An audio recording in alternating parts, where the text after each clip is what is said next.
Oh, hello, great readers. I'm Belchan. I'm Nimikung. I'm Banchan.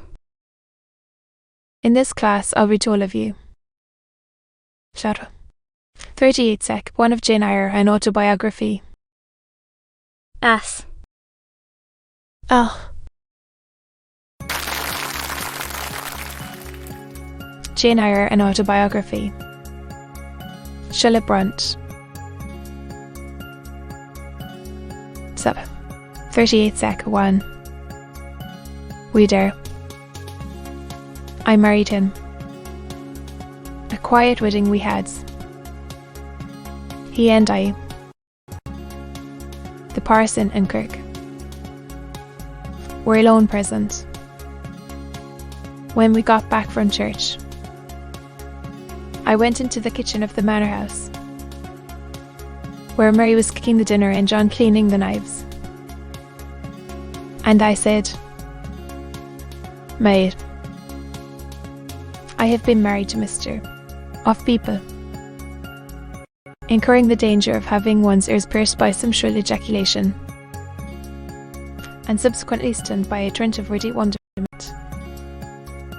Mary did look up, and she did stare at me.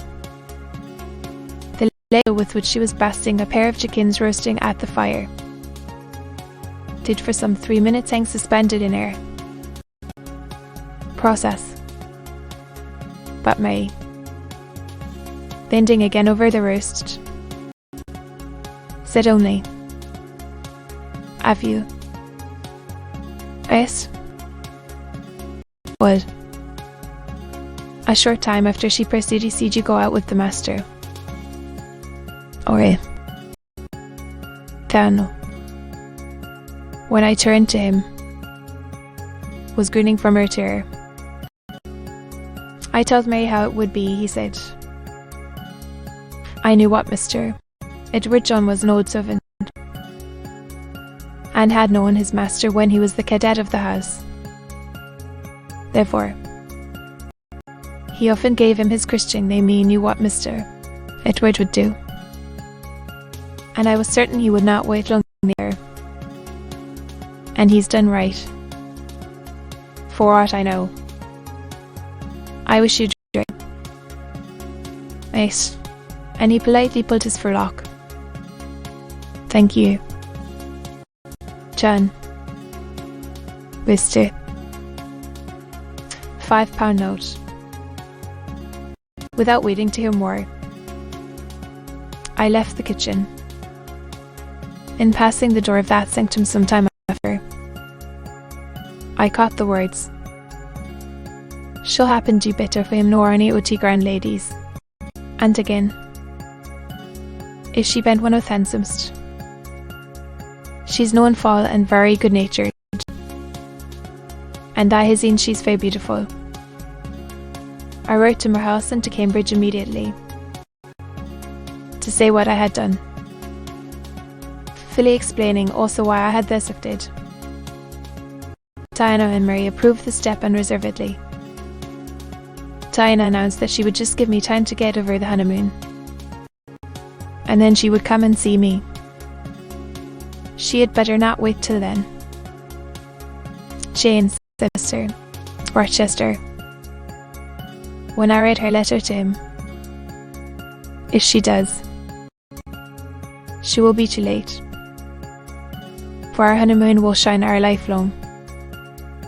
How straight John received the news, I don't know. He never answered the letter in which I communicated it. Yet 6 months after he wrote to me, without, however, mentioning Mr. Worcester's name or alluding to my marriage. His letter was then calm, and then, though very serious, and he maintained a regular, though not frequent, correspondence ever since. He hopes I am happy, and trusts I am not of those who live without God in the world, and only mind earthly things, You have not quite forgotten little Ethel, have you? Reader, I had not. I soon asked and obtained leave of Mr. Rochester to go and see her at the school where he had placed her. Her frantic joy at beholding me again moved me much. She looked pale and thin. She said she was not happy. I felt the rules of the establishment were too strict, its course of study too severe for a child of her age. I took her home with me. I meant to become her governess once more, but I soon found this impracticable. My time and cares were now required by an me husband needed them all. So I sought out a school conducted on a more indulgent system, and near enough to permit of my visiting her often, and bringing her home sometimes. I took care she should never want for anything that could contribute to her comfort. She soon settled in her new abode, became very happy there, and made fair progress in her studies. As she grew up, a sound English education corrected in great measure her French defects, and when she left school, I found in her a pleasing and obliging companion, thoughtful, good-tempered, and well-principled. By her grateful attention to me and mine, heart to offer her, my tale draws to its close. One word respecting my experience of married life. In this narrative, and I have done. I have now been married 10 years. On earth, I hold myself supremely blessed beyond what language can express, because I am my husband's life as fully as he is mine.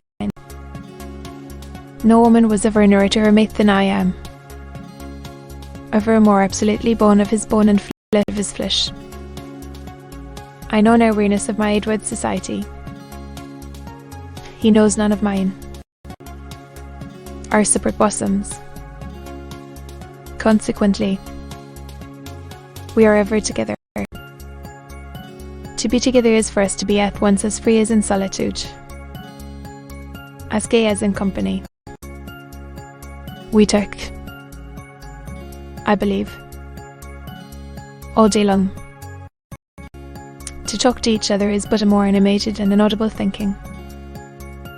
All my confidence is bestowed on him. All his confidence is devoted to me. We are precisely suited in character. Perfect concord is the result. Mr. Rochester continued blind the first 2 years of our union. Close. For I was then his vision, as I am still his right hand. Literally, I was what he often called me, the apple of his eye.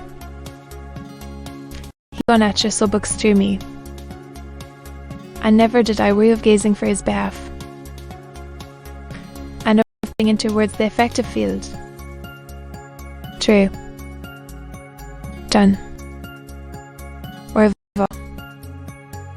Glad to sunbeam off the landscape before us. Longer stamp on his eye. Never did I weary of reading to him. Never did I weary of conducting him where he wished to go, of doing for him what he wished to be done. And there was the pleasure in my services,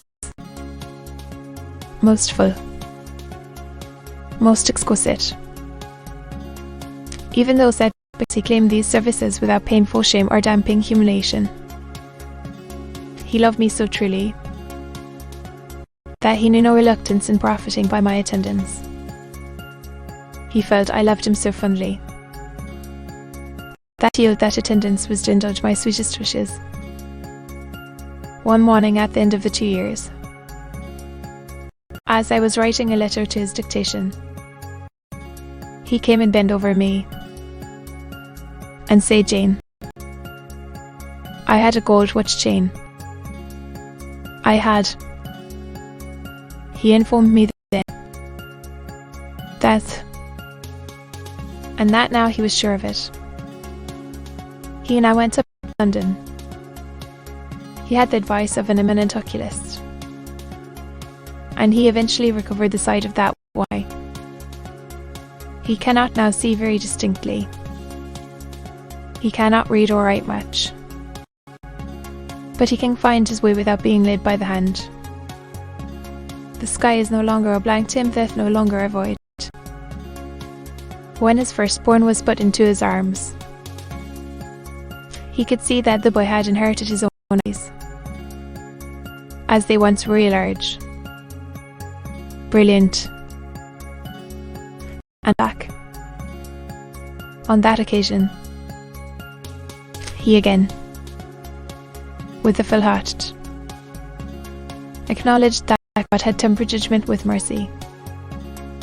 My Edward and I, then, are happy, and the more so, because those we most love are happy likewise.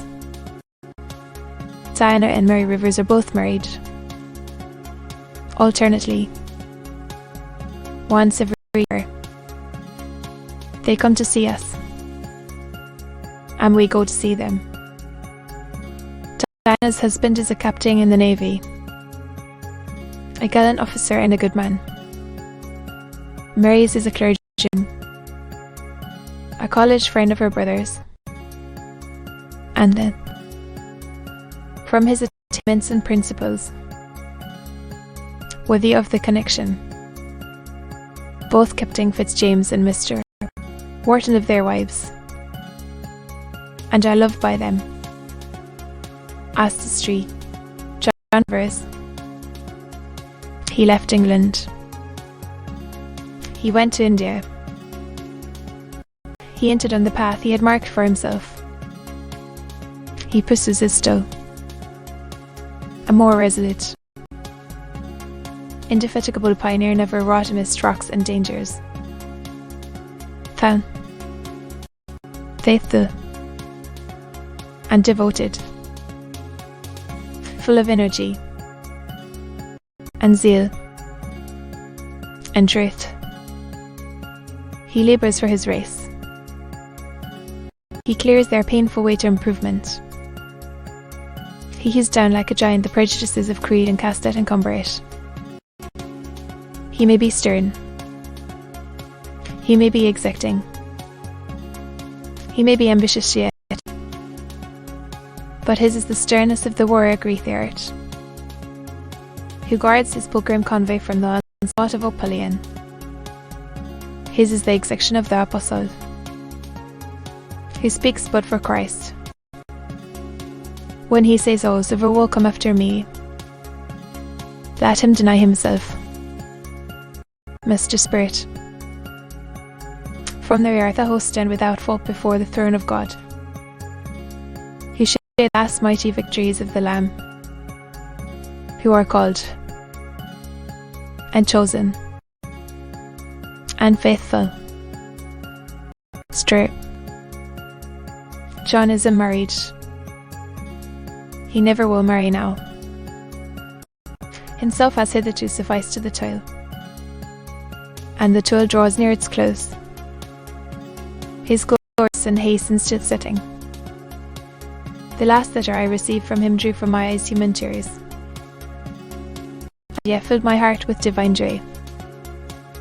He anticipated his sure reward, his incorruptible crown.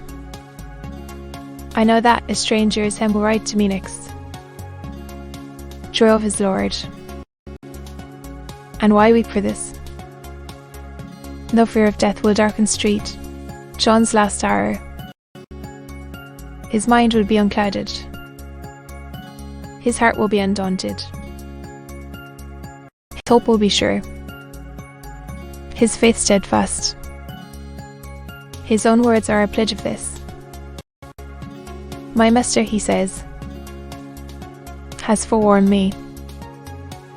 Daily he announces modestly, slowly I come quickly, and early I more eagerly rest Bendramen. Even so, come. The end.